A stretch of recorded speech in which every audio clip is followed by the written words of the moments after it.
Welcome and very good morning to all of you. Our next point of advertising paper first, it is the effect of advertising on monopoly and competition. जी मार्केटमध्ये स्पर्धा असते आणि जी मक्तेदारी असते तर जाहिरातीचा परिणाम कशा पद्धतीने त्याच्यावरती होतो त्याची इन्फॉर्मेशन आता आपण बघूया. First is a meaning. Monopoly is a market situation in which a single seller controls the entire output of a particular product. एखाद्या विशिष्ट उत्पादनाच्या निगडीत एकच विक्रेता पूर्ण मार्केट कॅप्चर करून ठेवतो आणि आपल्या कंट्रोलमध्ये ठेवतो. त्याला म्हटलं जातं मोनोपॉली किंवा मक्तेदारी. The seller is then able to set the price and output of the product entirely in his own interest. तर त्याच्या मनाप्रमाणे ती वस्तू किती रुपयाला विकायची, किती प्रमाणात मार्केटमध्ये विकायची हे तो स्वतः ठरवतो. म्हणजे जशी मार्केटची डिमांड असेल त्या पद्धतीने सप्लाय करेलच असं नाही आहे. मार्केटच्या डिमांडप्रमाणे त्या ठिकाणी प्राइस ठेवेल असं नाही आहे. तर त्याला हवी असणारी प्राइस त्या ठिकाणी तो मार्केटमध्ये ठेवू शकतो. याला म्हटलं जातं monopoly. Some critics claim that advertising leads to monopoly. This view can be justified as under. मग हे कशा पद्धतीने केलं जातं, ही मक्तेदारी कशी निर्माण होते याची इन्फॉर्मेशन पुढे बघूया. First one is a product differentiation. Large companies have huge advertising budgets. They are able to create product differentiation. Due to this their product or service are perceived as unique or better than others. In certain product categories, such as soft drinks, only heavily advertised brand dominate the market. ज्या मोठ्या कंपन्या असतात, मोठ्या कंपन्यांचा जाहिरातीचा खर्च पण जास्त असतो. त्याच्यामध्ये त्या ठिकाणी ते काय करतात, able to create product differentiation. त्याच्यामध्ये ते प्रोडक्ट वेगवेगळ्या पद्धतीने कशा पद्धतीने आपल्याला निर्माण करता येईल, त्याच्यावर डिफरन्सिएशन बहुजिन्सीपणा कसा आणता येईल याचा विचार करतात.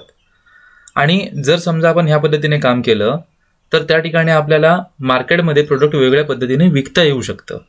आणि ते जाहिरात करण्याच्या दृष्टिकोनातून पण मोठ्या प्रमाणावरती खर्च करतात. सॉफ्ट ड्रिंक फॉर एक्झाम्पल कोकाला असेल, पेप्सी असेल, अशा बऱ्याच कंपन्या मार्केटमध्ये आपण बघतो की त्यांची जाहिरात इतकी मोठ्या प्रमाणात केली जाते की उत्पादनाच्या खर्चापेक्षा त्या ठिकाणी किंवा जवळपास तेवढाच जाहिरातीवर खर्च केला जातो. हे काम केलं जातं. Then barriers of entry. Advertising creates a barriers of a entry to smaller firm.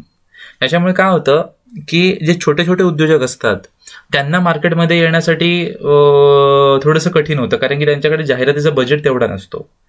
High cost restrict their entry and the brands of larger companies benefit from this barrier.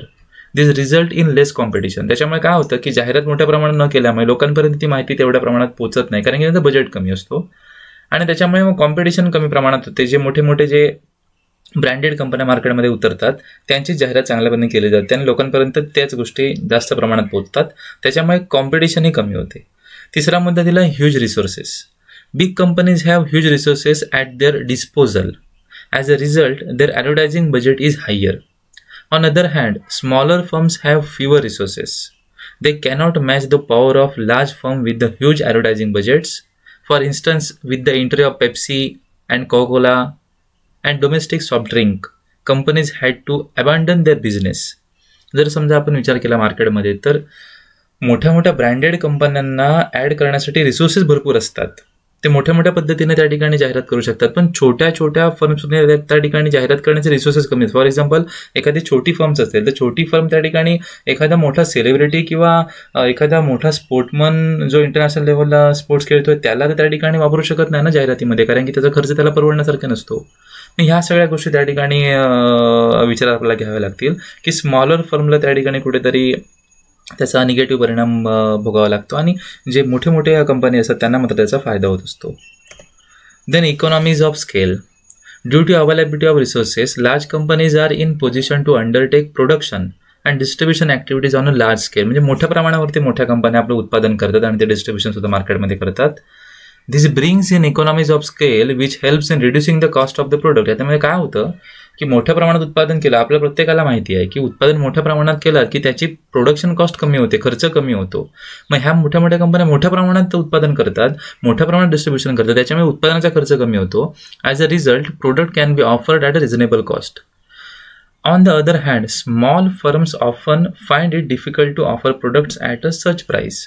त्याच्यामुळे काय होतं की छोट्या कंपन्या असतात त्यांचं उत्पादन मुळात कमी प्रमाणात असतं, त्याच्यामुळे त्यांच्या उत्पादनाचा खर्च जास्त असतो. मग हा उत्पादनाचा खर्च त्यांचा जास्त असतो आणि मोठ्या कंपन्यांचा कमी असतो. मग कंपॅरेटिव्हली विचार केला तर प्राईसमध्ये फरक पडतो. मोठ्या कंपन्यांच्या किमती मग ह्या कमी मार्केटमध्ये असतात आणि छोट्या कंपन्यांच्या त्याच वस्तूच्या किमती ह्या थोड्या जास्त असतात. मग लोक त्या गोष्टीचा विचार करतात. Then media packages. Big advertiser have huge advertising budget, hence they are able to get better media packages. As a result, their advertising message have a better reach. आता मोठ्या कंपन्यांचा जाहिरातीचा खर्च किंवा त्याचं बजेट जास्त असल्यामुळे जे न्यूज चॅनल असतील किंवा नॅशनल चॅनल असतील किंवा टी व्हीवरती आपण बघतो स्पोर्ट्सचे चॅनल असतील, मग ज्या चॅनलचं TRP जास्त आहे त्या ठिकाणी ते आपले ॲड देतात, परंतु त्यांचा खर्च पण तेवढाच मोठ्या प्रमाणावरती असतो. मग छोट्या कंपन्यांना तेवढ्या मोठ्या प्रमाणात जाहिराती देणं परवडत नाही, कारण की त्यांचा बजेट कमी असतो. मग ह्या पॅकेजेसचा त्या ठिकाणी विचार करावा लागतो. Then brand switching.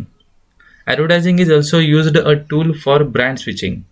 Brand switching is a most common with products that have no great perceived variation in the quality across brands such as bottle water, soaps and detergent, daily products etcetera. आता brand स्विचिंगमध्ये काय होतं की समजा तुमची जाहिरात वारंवार तुमच्या टी व्हीसमोर किंवा पेपरमध्ये किंवा मोबाईलवरती येत असेल, दिसत असेल, तर त्यावेळी लोक एका पॉईंटला येऊन त्या ठिकाणी आपला ब्रँड बदलायचा विचार करतो. फॉर एक्झाम्पल, आपल्या घरी आपण दूध खरेदी करतोय, मिल्क खरेदी करतोय, तर अमूलची ॲड येते आहे, कृष्णाची ॲड येते आहे, गोकुळची ॲड येते आहे, महानंदाची ॲड येते आहे, अशा वेगळ्या कंपन्यांच्या ॲड आपण टी व्हीवरती बघतोय. मग ज्या घरामध्ये त्या ठिकाणी समजा कृष्णाचं दूध वापरलं जात असेल, मग त्या ठिकाणी अमूलची समजा इफेक्टिव्ह जाहिरात दाखवली, त्याचे त्या ठिकाणी काही फायदे दाखवले. तर कोरोना पॅन्डेमिकमध्ये वेगवेगळ्या दृष्टिकोनातून त्या ठिकाणी इम्युनिटी बुस्टरचं काय ना काय नवीन दाखवत आहेत, हेल्दी राहण्यासाठी तुम्हाला ते प्रोडक्ट कसं चांगलं आहे ह्या गोष्टी दाखवत आहेत. मग ह्या सगळ्या गोष्टीचा विचार केला तर लोक त्या ठिकाणी पटकन ब्रँड स्विच करू शकतात, म्हणजे ब्रँड बदलू शकतात.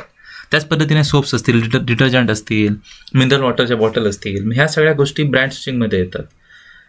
मग ह्या गोष्टीचा विचार करताना जाहिरात सगळ्यात महत्त्वाची भूमिका बजावते, कारण की तुमच्या समोर सारखं ते आणलं जातं आणि माणूस त्या पद्धतीने मग एका पॉईंटला येऊन विचार करू शकतो.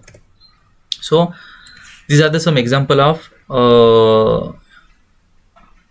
advertising effects with respect of monopoly and competition. म्हणजे मक्तेदारी आणि स्पर्धाच्या दृष्टिकोनातून ह्या सगळ्या गोष्टी जाहिरातीच्या आपल्या नजरेसमोर असतील.